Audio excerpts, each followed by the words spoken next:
옷을 좀 올려야 할 것 같은데 괜찮으세요? 그의 손이 제 옷을 조심스럽게 올렸습니다. 허리가 드러났어요. 차가운 공기가 피부에 닿았습니다. 그리고 그의 손이 제 맨살에 닿았어요. 수진 씨, 오늘 침대에 누워주시겠어요? 심장이 멎는 줄 알았습니다. 그 말의 의미를 알았거든요. 그의 손이 제 몸을 탐색했어요. 다리가 후들거렸어요. 오늘은 다른 침을 놔드려도 될까요? 무슨? 마음을 치유하는 침이요. 그리고 저만이 가지고 있는 그대로 가만히 계셔보세요. 뒤에서 옷 벗는 소리가 들렸어요. 심장이 미친 듯이 뛰었습니다. 이러면 안 되는데. 내 몸 뒤로 들어온 그것은 눈으로 보지 않아도 느낄 수 있었어요. 엄청 크다. 근데 너무 좋아.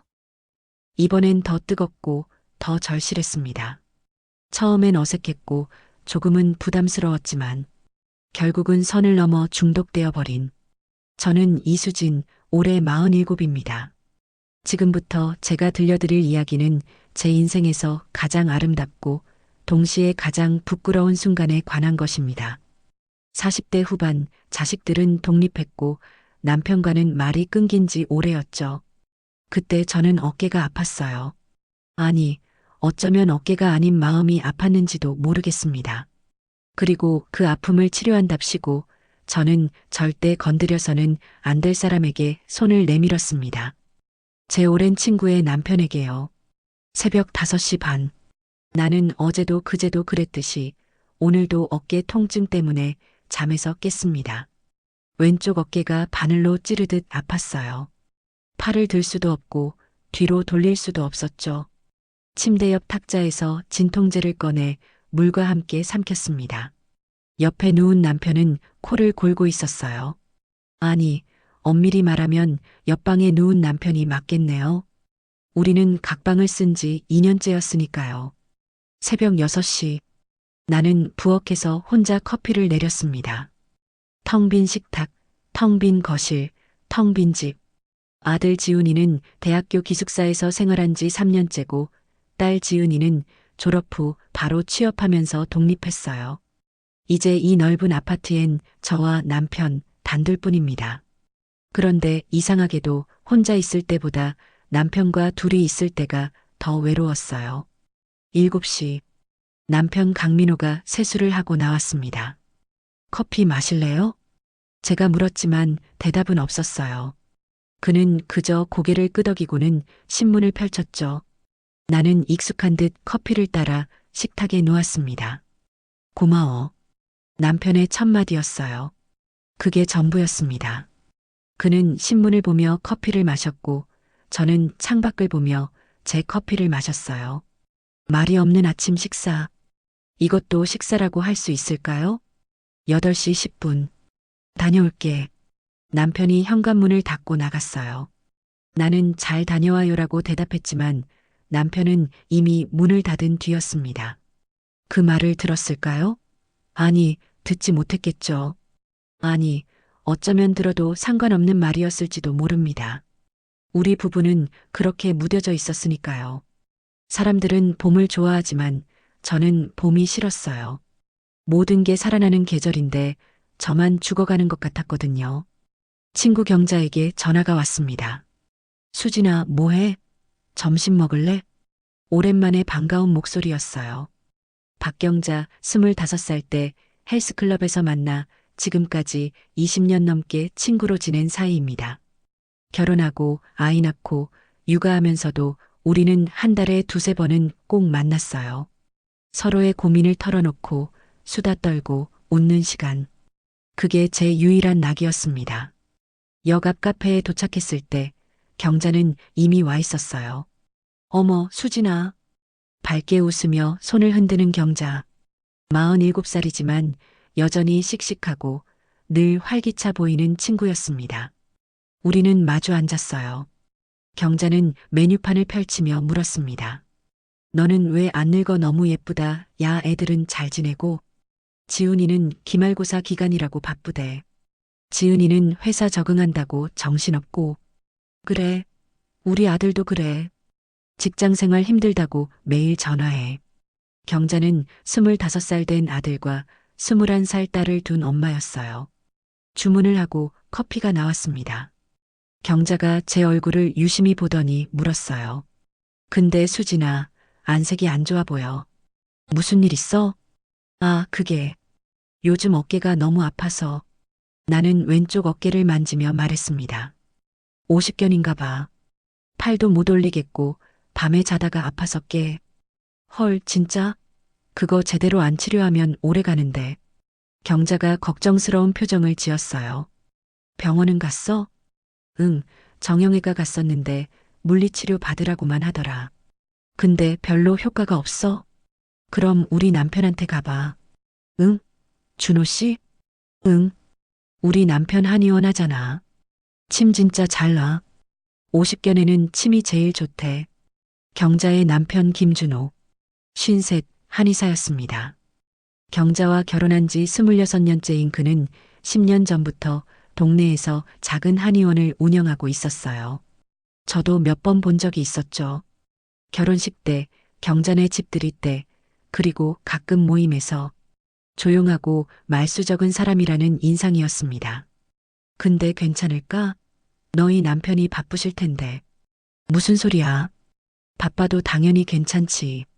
경자가 환하게 웃었어요. 내가 미리 얘기해 둘게. 내일 오후에 시간 돼? 응, 돼. 그럼 내일 3시에 와. 주소 문자로 보낼게. 그렇게 저는 경자 남편의 한의원에 가기로 했습니다. 그때만 해도 몰랐어요.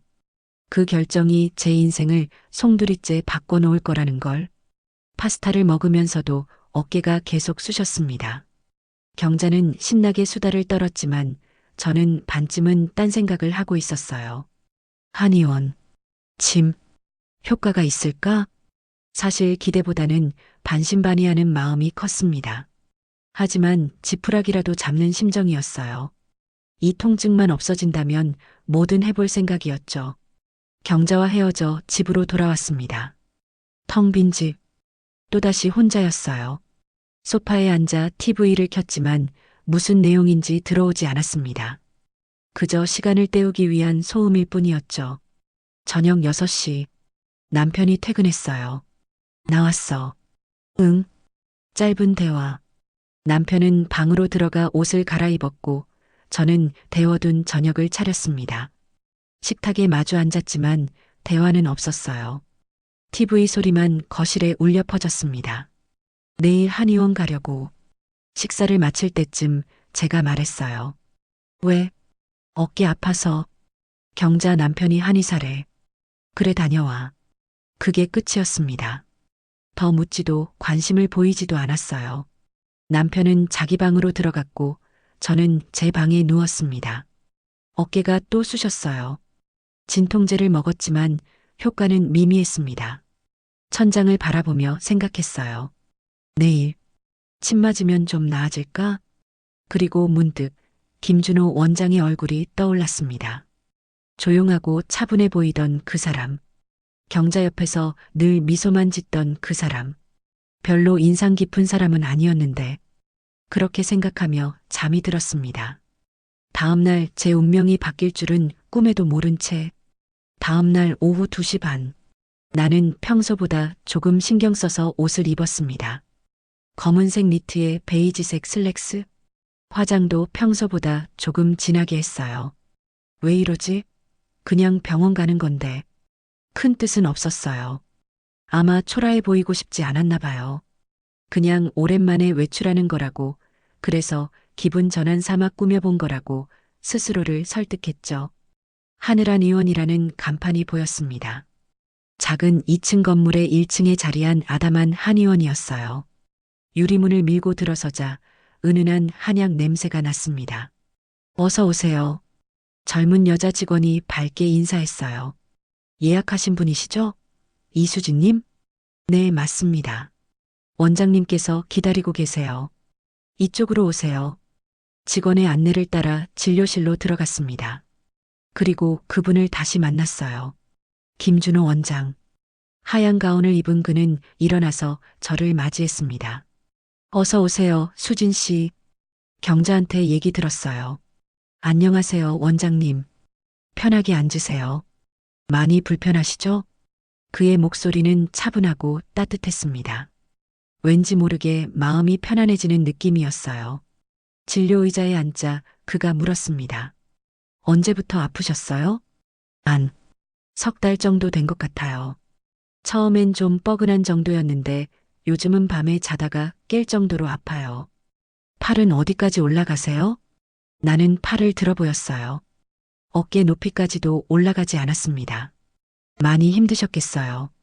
그 한마디에 눈시울이 뜨거워졌습니다. 이상했어요. 의사 선생님들한테 같은 말을 들어도 별 느낌이 없었는데 김준호 원장의 말은 달랐습니다. 진심으로 제 아픔을 이해해 주는 것 같았어요. 일단 진맥을 봐야겠어요. 손목 좀 내밀어 주세요. 나는 손을 내밀었습니다. 그의 손가락이 제 손목에 닿았어요. 차갑고 부드러운 촉감이었습니다. 눈을 감고 맥을 짚는 그의 얼굴을 저는 가만히 바라봤어요. 집중한 표정, 약간 찌푸린 미간, 진지한 눈빛. 경자는 참 좋은 남편을 만났네. 문득 그런 생각이 들었습니다. 어깨도 한번 봐야겠어요. 침대에 엎드려 주시겠어요? 나는 진료실 한쪽의 침대로 갔습니다. 엎드리자 그가 다가왔어요. 실례하겠습니다. 그의 손이 제 어깨를 눌렀습니다. 아, 여기가 많이 아프시네요. 근육이 완전히 굳었어요. 그의 손이 어깨를 따라 움직였습니다. 누르고 만지고 확인하고 이상하게도 그 손길이 전혀 불편하지 않았어요. 오히려 편안했습니다. 수진 씨, 스트레스 많이 받으셨죠? 갑작스러운 질문에 나는 멈칫했습니다. 예. 50견은 단순히 어깨만의 문제가 아니에요. 마음이 굳으면 몸도 굳거든요. 그 말에 가슴이 철렁했어요. 어떻게 알았을까요? 제 외로움을, 제 고독을. 많이 외로우셨죠? 그 순간 눈물이 났습니다. 참으려 했지만 주르륵 눈물이 흘러내렸어요. 죄송해요. 괜찮아요. 우셔도 돼요. 참지 마세요. 원래 우리 나이 때 되면 다들 그래요. 그의 따뜻한 목소리에 저는 한참을 울었습니다. 얼마나 오래 울었을까요? 진료실에 제 흐느끼는 소리만 가득했어요. 이제 침을 놓겠습니다. 조금만 아프실 거예요. 따끔. 어깨에 침이 들어갔습니다. 하나, 둘, 셋. 10개쯤 되는 것 같았어요. 30분 정도 이대로 계세요. 제가 옆에 있을게요. 그는 의자를 가져와 제 옆에 앉았습니다. 엎드린 제 옆에서 조용히 앉아 있는 그 존재만으로도 위로가 됐어요. 수진 씨, 혼자 참지 마세요. 말하면 조금 나아질 거예요. 그렇게 저는 말문을 열었습니다. 남편과의 냉랭한 관계, 일찍 독립한 자식들, 텅 빈 집에서의 외로움. 쏟아내다 보니 30분이 금방 지나갔어요. 많이 편해지셨을 거예요. 일어나 보세요. 침을 빼고 일어났습니다. 신기하게도 어깨가 훨씬 가벼워진 느낌이었어요. 어떠세요? 아, 진짜 좀 나은 것 같아요. 다행이네요. 근데 한 번으로는 부족해요. 일주일에 두세 번은 오셔야 해요. 네, 알겠습니다. 진료실을 나서는데 그가 말했습니다. 수진 씨, 어깨가 아픈 게 아니라 마음이 허한 것일 수도 있어요. 네, 제가 잘 봐드리겠습니다. 걱정 마세요. 그 말이 살짝은 이상하면서도 왜 그렇게 가슴에 와닿았을까요? 한의원을 나서면서 뒤돌아봤어요. 유리문 너머로 그가 보였습니다. 다음 환자를 맞이하며 미소 짓는 그 참 좋은 사람이다. 그렇게 생각하며 발걸음을 옮겼습니다. 그날 저녁 남편에게 말했어요. 한의원 다녀왔어. 침 맞았더니 좀 나은 것 같아. 그래. 남편은 핸드폰에서 눈도 떼지 않았습니다. 관심 없다는 게 너무 명확했어요.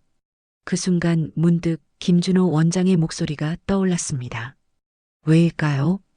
남편의 무관심보다 타인의 관심이 더 따뜻하게 느껴지는 이유가 뭘까요? 그날 밤 저는 오랜만에 편하게 잠들었습니다. 어깨 통증도 덜했고 마음도 한결 가벼워진 기분이었어요. 꿈을 꿨습니다.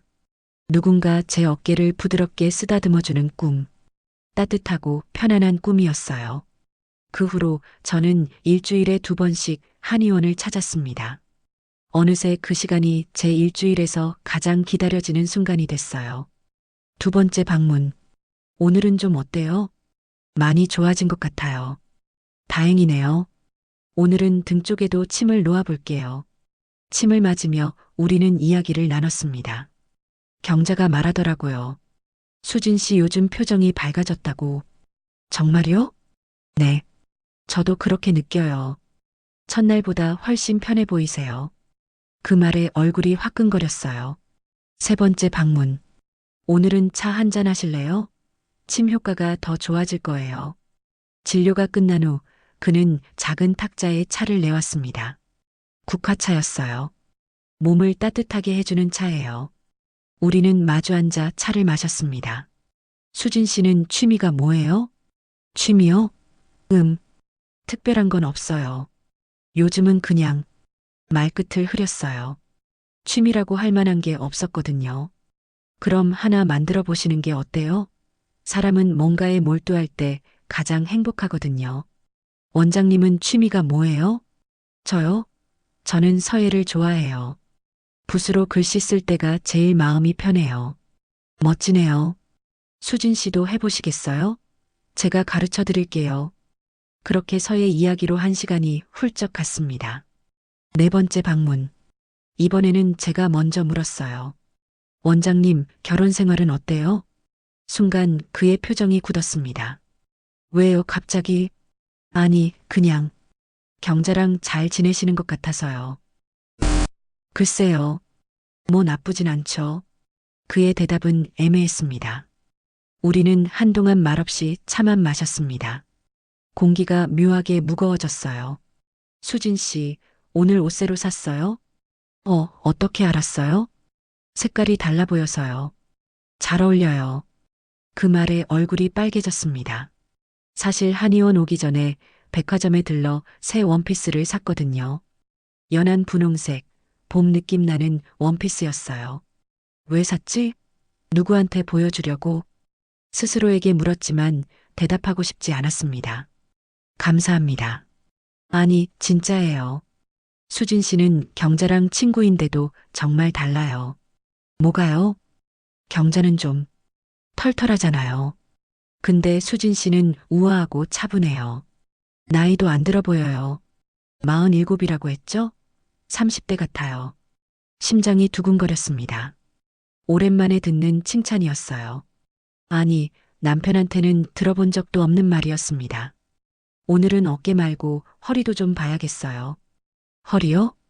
네, 어깨가 아프면 자세가 틀어져서 허리도 안 좋아져요. 침대에 엎드렸습니다. 그의 손이 제 허리를 눌렀어요. 아니, 만졌다고 해야 할까요? 살짝은 부담스러웠지만 치료니까. 그리고 왠지 싫지 않은 마음. 옷을 좀 올려야 할 것 같은데 괜찮으세요? 아, 네, 괜찮아요. 그의 손이 제 옷을 조심스럽게 올렸습니다. 허리가 드러났어요. 차가운 공기가 피부에 닿았습니다. 그리고 그의 손이 제 맨살에 닿았어요. 따뜻했습니다. 심장이 미친 듯이 뛰기 시작했어요. 긴장하셨네요. 편하게 계세요. 나는 대답 없이 속으로만 생각했어요. 어떻게 편하게 있을 수 있을까요?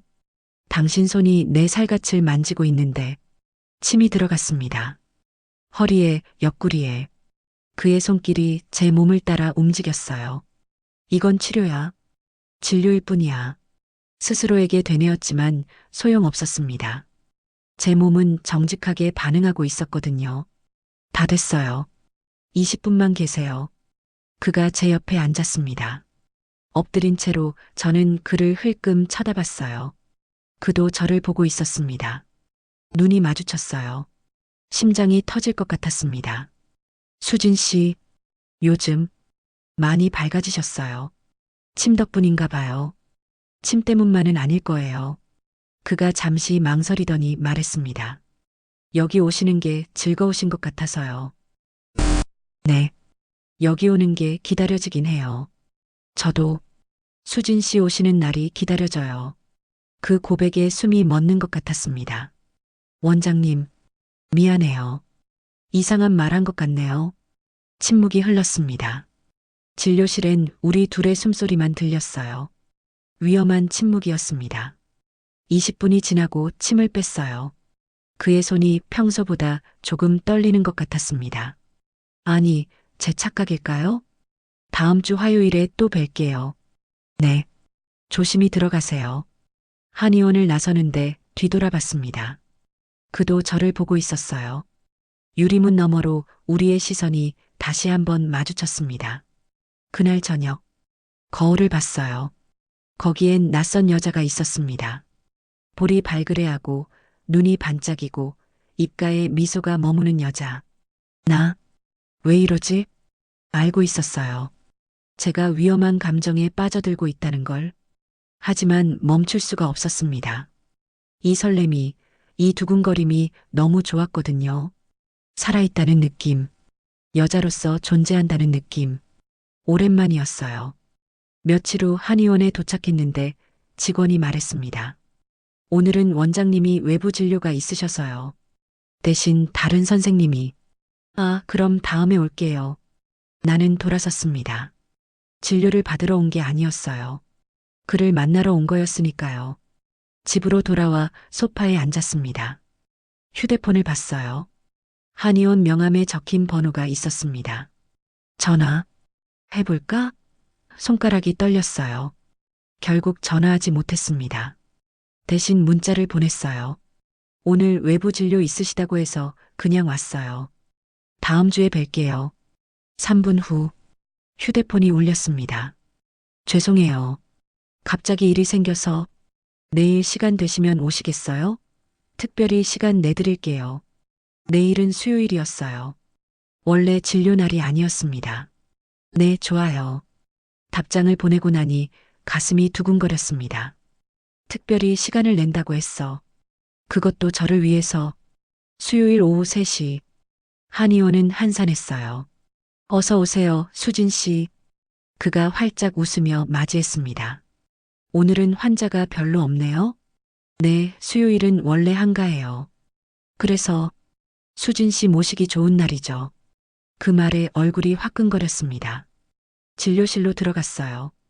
오늘은 어때요? 어깨 많이 좋아졌어요. 거의 안 아파요. 그럼 이제 안 오셔도 되는 거네요? 그가 장난스럽게 물었습니다. 그럼 안 되는데요. 제 입에서 튀어나온 말에 스스로 놀랐어요. 그도 놀란 표정이었습니다. 왜요? 그냥 여기 오는 게 좋아서요. 저도 수진 씨 만나는 게 좋아요. 우리는 서로를 바라봤습니다.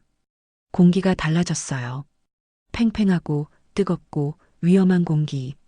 그가 한 걸음 다가왔습니다. 나도 한 걸음 다가갔어요. 우리 사이의 거리가 점점 좁혀졌습니다. 그의 눈을 똑바로 봤어요. 거기엔 망설임과 욕망이 뒤섞여 있었습니다. 수진 씨, 진짜 괜찮으세요? 모르겠어요. 그의 손이 천천히 올라왔습니다.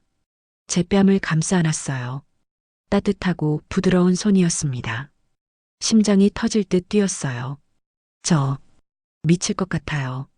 그가 속삭였습니다. 경자친구인 걸 알면서도, 이러면 안 되는 걸 알면서도. 그의 얼굴이 가까워졌습니다. 숨소리가 들렸어요. 이제 코끝이 닿을 정도로 가까워졌습니다. 키스 해도 될까요? 대답 대신 나는 눈을 감았습니다. 그리고 그의 입술이 제 입술에 닿았어요. 부드럽고 조심스럽고 떨리는 키스였습니다. 세상이 멈춘 것 같았어요. 시간이 정지한 것 같았습니다. 오직 그와 나 둘만 존재하는 세계. 키스가 깊어졌습니다.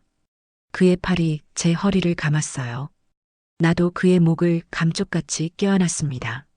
얼마나 그렇게 있었을까요? 우리는 숨이 가빠져서 입술을 뗐습니다. 이마를 맞댄 채 거친 숨을 몰아쉬었어요. 우리, 어떡하죠? 내가 물었습니다. 모르겠어요. 근데 후회는 안 돼요. 그날 우리는 한참을 그렇게 서 있었습니다. 서로를 아는 채 아무 말 없이 진료실 창문 너머로 석양이 지고 있었어요. 아름답지만 슬픈 석양이었습니다. 집으로 돌아오는 길, 나는 계속 입술을 만졌습니다. 아직도 그의 온기가 남아있는 것 같았어요. 나, 무슨 짓을 한 거지? 죄책감이 밀려왔습니다. 경자의 얼굴이 떠올랐어요. 20년 넘게 친구로 지낸 경자. 날 믿고, 날 아끼고, 날 위해주는 경자.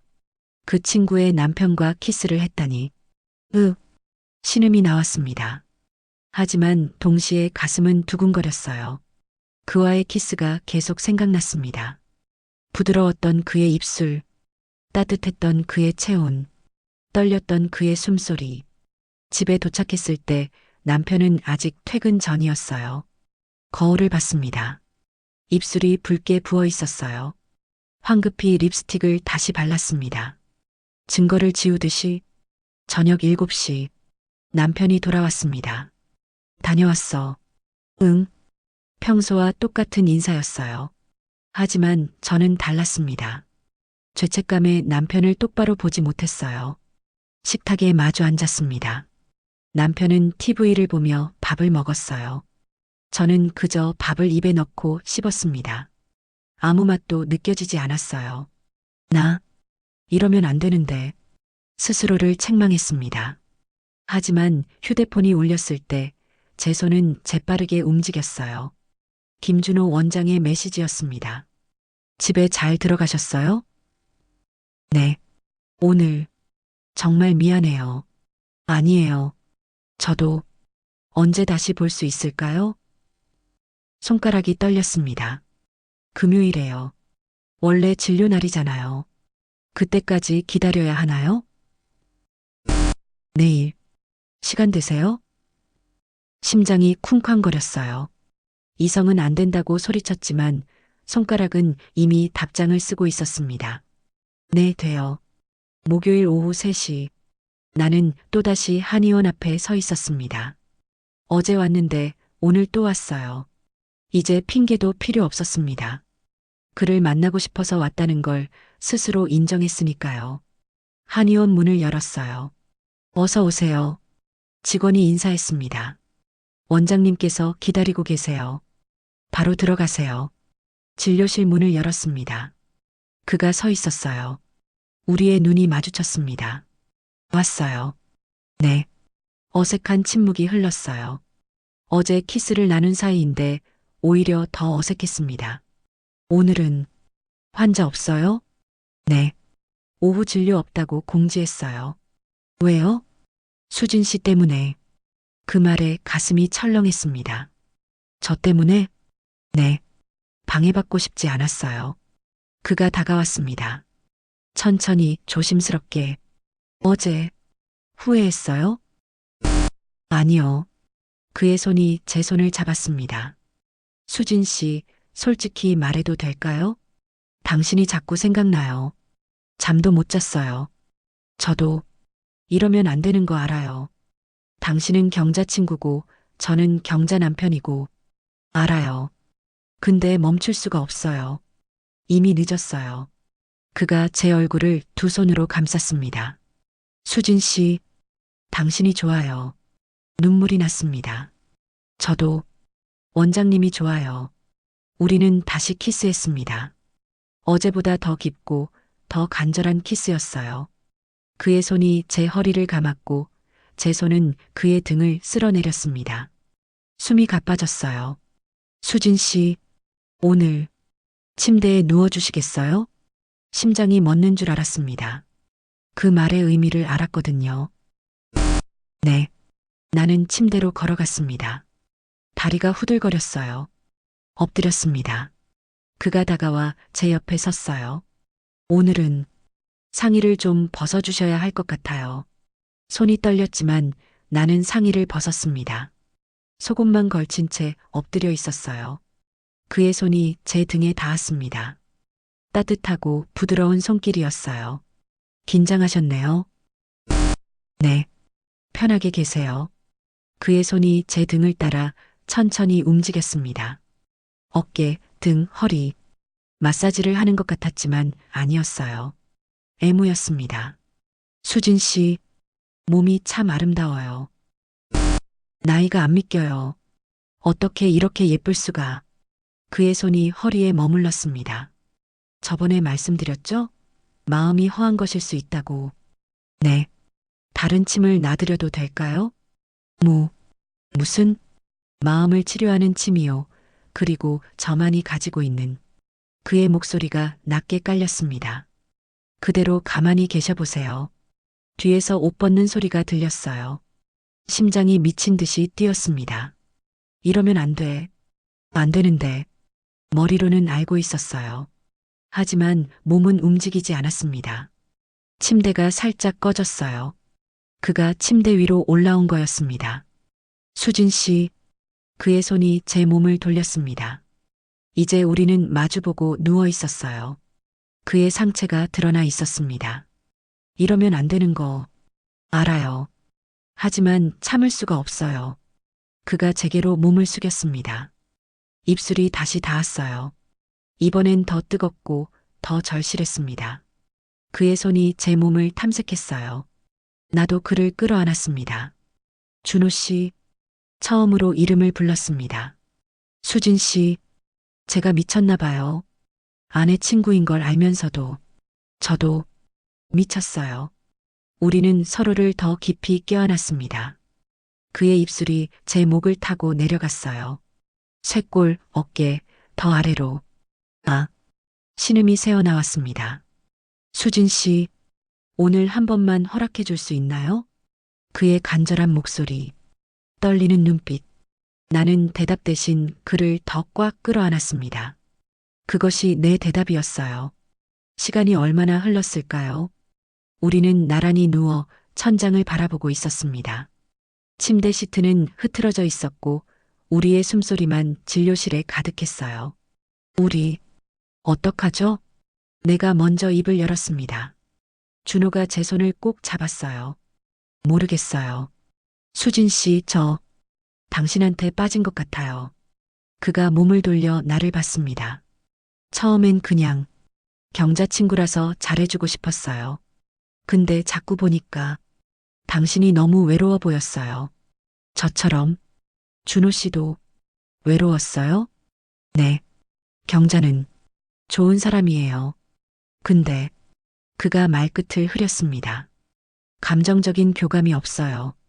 20년 넘게 살았지만 우리는 그냥 같이 사는 사람일 뿐이에요. 제 상황과 똑같았습니다. 저도 그래요. 남편이랑. 알아요. 눈빛만 봐도 알 수 있어요. 준호가 제 머리를 쓰다듬었어요. 당신 눈에는 외로움이 가득했어요. 첫날부터. 그래서 더 안쓰러웠어요. 이렇게 아름다운 사람이 왜 이렇게 슬퍼 보일까? 눈물이 났습니다. 준호 씨, 울지 마세요. 이제 제가 있잖아요. 그가 날 안아주었어요. 따뜻하고 단단한 품이었습니다. 우리 계속 만날 수 있을까요? 당연하죠. 저 이제 당신 없이 못 살 것 같은데요. 하지만 경자는 그 이름을 꺼내는 순간 우리는 침묵했습니다. 죄책감이 몰려왔어요. 우리는 또다시 서로를 껴안았습니다. 죄책감과 행복감이 뒤섞인 채로 그날 이후 우리의 만남은 더 잦아졌습니다. 일주일에 2번이던 것이 3번, 4번으로 늘어났어요. 화요일, 목요일, 금요일, 가끔은 주말에도 만났습니다.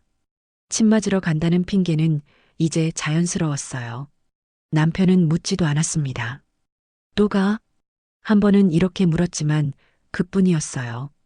응, 아직 완전히 안 나아서. 거짓말이 거짓말 같지 않았습니다. 어느 금요일 저녁, 진료가 끝난 후 준호가 말했어요. 오늘 저랑 드라이브 갈래요? 드라이브? 네. 한강 쪽으로요. 망설였습니다. 지금까지는 한의원 안에서만 만났거든요. 밖으로 나간다는 건 더 위험한 일이었어요. 누가 보면 어떡해요? 저녁 8시예요. 어두워요. 괜찮아요. 같이 있고 싶어요. 여기 말고 다른 곳에서도. 그의 간절한 눈빛을 거부할 수 없었어요. 알겠어요. 남편에게 문자를 보냈습니다. 친구들이랑 저녁 먹기로 했어. 늦을 것 같아. 그래. 짧은 답장이 왔어요. 준호의 차를 탔습니다.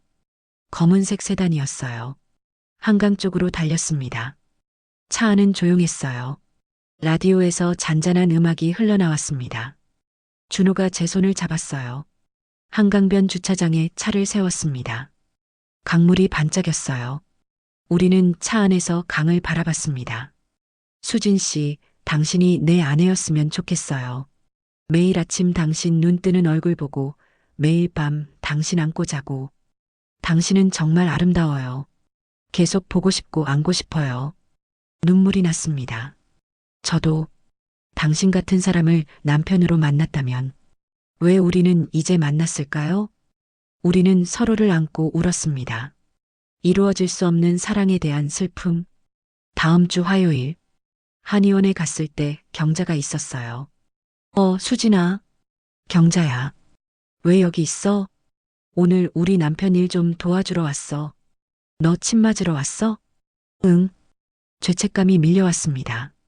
환하게 웃는 경자를 보니 숨이 막혔어요. 많이 좋아졌어? 어깨? 응, 많이 나았어. 다행이다.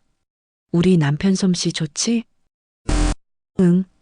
준호가 진료실에서 나왔습니다. 수진 씨, 들어오세요. 진료실로 들어갔어요. 문을 닫자마자 준호가 속삭였습니다. 깜짝 놀랐죠? 아니에요. 침대에 누웠습니다. 준호가 침을 놓았어요. 하지만 평소와 달랐습니다. 빨리, 기계적으로. 애무 같은 손길은 없었어요. 준호 씨? 경자가 밖에 있어서요. 조심해야 해요. 30분 후 진료가 끝났습니다. 밖으로 나가니 경자가 차를 들고 있었어요. 수진아, 같이 차 마시고 가. 응. 우리 셋은 작은 테이블에 앉았습니다. 경자가 수다를 떨었어요. 수진아, 요즘 표정 진짜 밝아졌다. 무슨 좋은 일 있어? 그냥 어깨가 좀 나아서 그런가 봐. 그것뿐일까? 혹시 남자라도 생겼어? 뭐? 무슨 소리야? 얼굴이 화끈거렸어요. 옆에서 준호도 당황하는 게 느껴졌습니다. 농담이야. 근데 진짜 예뻐졌어. 화장도 달라지고. 그래. 응. 여자는 사랑할 때 예뻐진다잖아. 그 말에 가슴이 철렁했습니다. 경자가 눈치챈 건 아니겠지? 준호와 눈이 마주쳤어요. 그도 불안한 표정이었습니다. 여보, 수진이 요즘 많이 나아 보이지?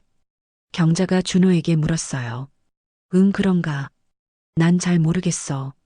역시 우리 남편 솜씨가 최고야. 경자가 준호의 어깨를 툭 쳤습니다. 그 모습을 보니 구역질이 날 것 같았어요. 저 사람의 남편과 저는 지금 나 슬슬 가봐야 할 것 같아. 벌써? 좀 더 있다가. 아니, 집에 일이 있어서 급히 한의원을 나왔습니다. 숨이 막혔어요. 차에 타서 핸들을 잡았습니다. 손이 떨렸어요. 뭐 하는 거지? 경자의 환한 미소가 계속 떠올랐습니다. 아무것도 모른 채 웃던 그 얼굴. 휴대폰이 울렸어요. 준호였습니다. 괜찮으세요? 놀라셨죠? 네. 경자 보니까 죄책감이. 알아요. 근데 내일 봐요. 꼭. 손가락이 떨렸지만 답장을 보냈습니다. 네. 내일 봐요. 집으로 돌아가는 길. 신호등 앞에서 멈췄을 때 옆차를 봤어요. 젊은 부부가 타고 있었습니다. 아내가 뭐라고 말하자 남편이 웃으며 대답하더군요. 다정해 보였어요. 우리도 저랬을까? 처음엔 남편과의 신혼 시절을 떠올려 봤습니다. 기억이 잘 나지 않았어요. 언제부터 우리는 이렇게 멀어진 걸까요? 한의원에 갔을 때 준호의 표정이 어두워 보였어요. 무슨 일 있어요? 어젯밤에 경자가 물어봤어요. 뭐요? 수진 씨 요즘 자주 오는 것 같다고. 심장이 멎는 줄 알았습니다. 뭐라고 했어요?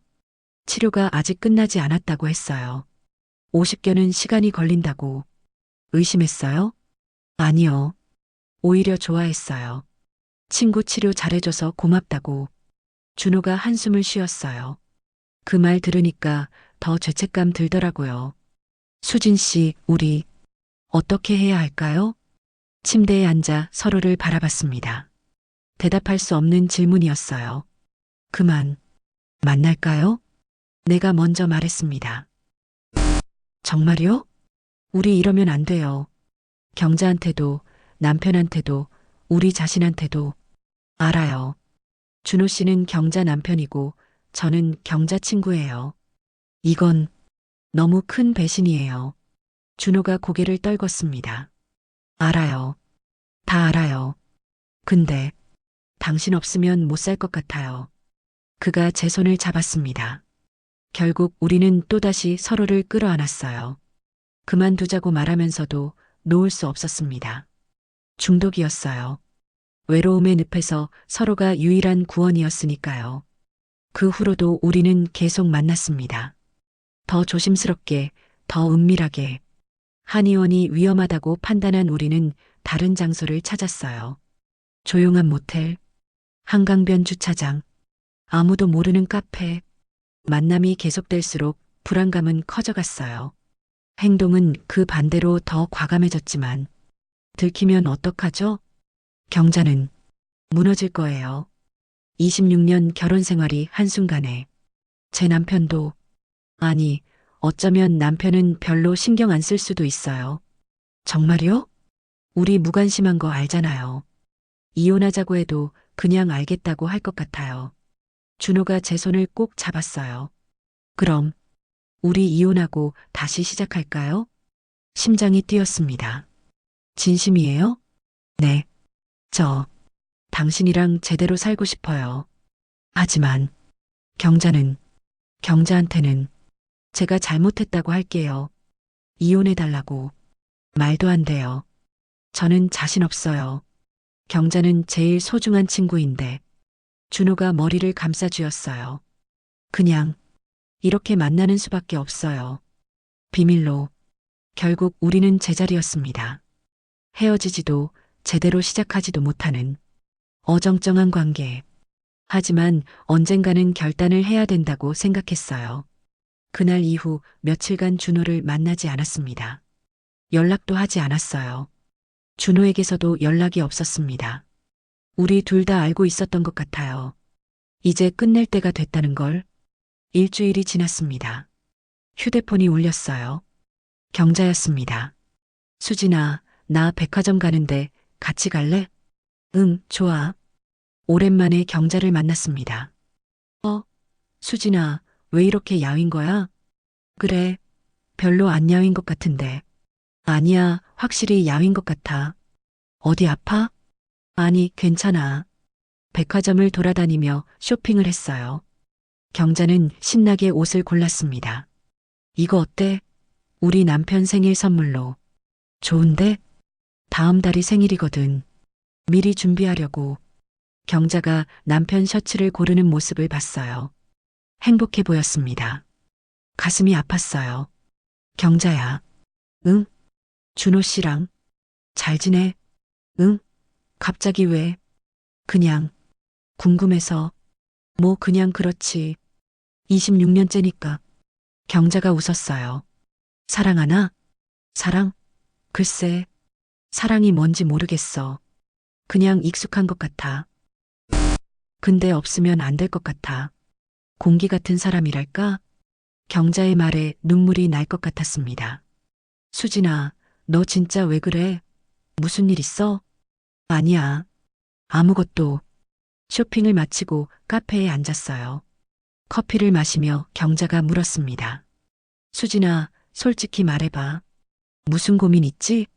우리 20년 넘게 친구인데 내가 모를 것 같아? 경자가 제 손을 잡았어요.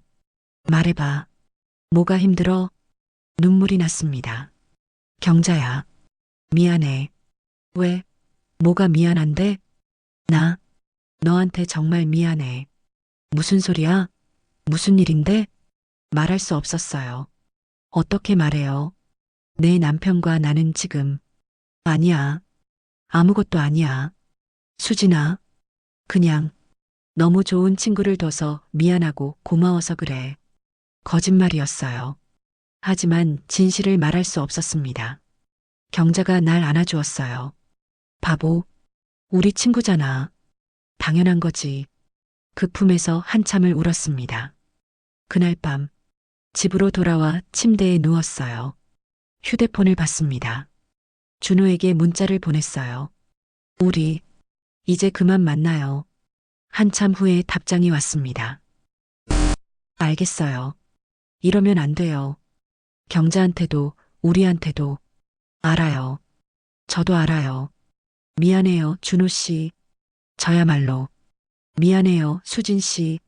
당신 때문에 제가 살아있다는 걸 느꼈어요. 고마웠어요. 저도요. 당신이 제 인생에서 가장 아름다운 순간이었어요. 눈물이 멈추지 않았습니다. 행복하세요, 준호 씨. 당신도요, 수진 씨. 그렇게 끝났어요. 문자로 이렇게 허무하게 3달간의 금지된 사랑이 끝났습니다. 다음 날부터 일상으로 돌아갔어요. 더 이상 한의원에 가지 않았습니다. 준호에게도 연락하지 않았어요. 그도 연락하지 않았습니다. 1주일, 2주일, 한 달. 시간이 흘렀어요. 어느 토요일 오후 동네를 걷다가 멈춰 섰습니다. 앞에 경자와 준호가 있었거든요. 손을 잡고 걷고 있었어요. 경자가 무슨 말을 하자 준호가 웃었습니다. 평화로운 부부의 모습이었어요. 가슴이 찢어지는 것 같았습니다. 하지만 동시에 다행이라는 생각도 들었어요. 다행이야. 경자는 모르는 게 뒤돌아서 다른 길로 갔습니다. 눈물을 닦으며 걸었어요. 집에 돌아와 거울을 봤습니다. 거기엔 낯선 여자가 서 있었어요. 친구를 배신하고 남편을 속이고 자신마저 잃어버린 여자. 나, 뭐 한 거야? 무릎을 꿇고 울었습니다. 한참을 울었어요. 그날 밤 남편이 들어왔습니다. 다녀왔습니다. 왜 그래? 울었어? 남편이 처음으로 물었어요. 제 얼굴을 본 거였습니다. 여보, 왜? 우리 다시 시작할 수 없을까? 남편이 멈칫했습니다. 무슨 소리야, 갑자기? 우리 너무 오래 서로를 안 봤던 것 같아. 나도 잘못했어. 당신한테 무관심했고 냉정했고. 남편이 소파에 앉았어요. 무슨 일 있어? 아니, 그냥 깨달은 게 있어. 뭘? 가장 가까운 곳에 있는 사람을 소중히 해야 한다는 것. 남편이 저를 봤습니다. 오랜만에 제대로 마주본 눈빛이었어요. 나도 미안해. 응? 나도 잘못했어. 당신한테 무뚝뚝했고 표현을 안 했고. 남편이 제 손을 잡았습니다. 서툴지만 따뜻한 손이었어요. 우리 다시 해보자. 눈물이 났습니다. 고마워. 그날 밤 우리는 오랜만에 같은 방에서 잤습니다. 아무 일도 없었어요. 그저 손을 잡고 누워 있었습니다. 하지만 그것만으로도 위로가 됐어요. 6개월이 지났습니다. 남편과 저는 조금씩 가까워지고 있었어요. 대화도 늘었고 함께 외출도 하고 각방도 합쳤습니다. 완벽하진 않았지만 노력하고 있었어요. 경자와도 여전히 친구로 지냈습니다. 한 달에 2~3번 만나서 수다를 떨었어요. 준호 이야기가 나올 때면 가슴이 아팠지만 애써 웃으며 들었습니다. 어느 봄날 카페에서 경자를 만났어요. 수진아, 너 요즘 남편이랑 잘 지낸대? 응, 전보다는 많이 나아졌어. 다행이다. 표정이 많이 편해진 것 같아. 그래? 응. 예전처럼 외로워 보이지 않아. 경자가 웃었어요. 사람은 결국 제 곁의 사람을 사랑해야 하나 봐. 그 말에 가슴이 뜨끔했습니다. 왜 갑자기? 아니, 요즘 그런 생각이 들어서. 멀리 있는 사람 부러워하지 말고 내 옆에 사람 잘해야 한다고. 맞아. 수진아, 너도 이제 남편 잘 챙겨. 알았지? 응. 카페를 나와 걸으며 생각했어요. 경자의 말이 맞았습니다. 가장 가까운 곳에서 가장 큰 배신이 시작되지만 동시에 가장 가까운 곳에 진정한 행복이 있다는 것. 멀리서 빛나 보이는 것들은 사실 각자의 어둠을 숨기고 있어요. 진정한 행복은 내 곁에 사람을 다시 보고 다시 사랑하는 것에서 시작됩니다. 준호와의 시간은 꿈 같았어요. 아름답고 달콤하고 설레는 시간이었습니다. 하지만 그것은 현실이 아니었어요. 허상이었습니다. 외로움이라는 변명으로 포장한 잘못된 선택이었죠. 저는 그 대가로 죄책감을 얻었습니다. 평생 안고 가야 할 후회도 얻었어요. 하지만 동시에 깨달음도 얻었습니다. 진짜 사랑은 멀리 있지 않다는 것. 내 옆에, 내 곁에, 늘 그 자리에 있다는 것. 그것을 알아보는 게 중요하다는 것을. 집으로 돌아왔을 때 남편이 저녁을 준비하고 있었어요. 왔어? 응. 뭐해? 된장찌개. 당신이 좋아하잖아. 고마워. 우리는 함께 식탁에 앉았습니다. 예전처럼 TV를 켜지 않았어요. 대신 서로의 얼굴을 보며 이야기를 나눴습니다. 오늘 회사에서 남편의 이야기를 들으며 생각했어요. 이게 행복이구나.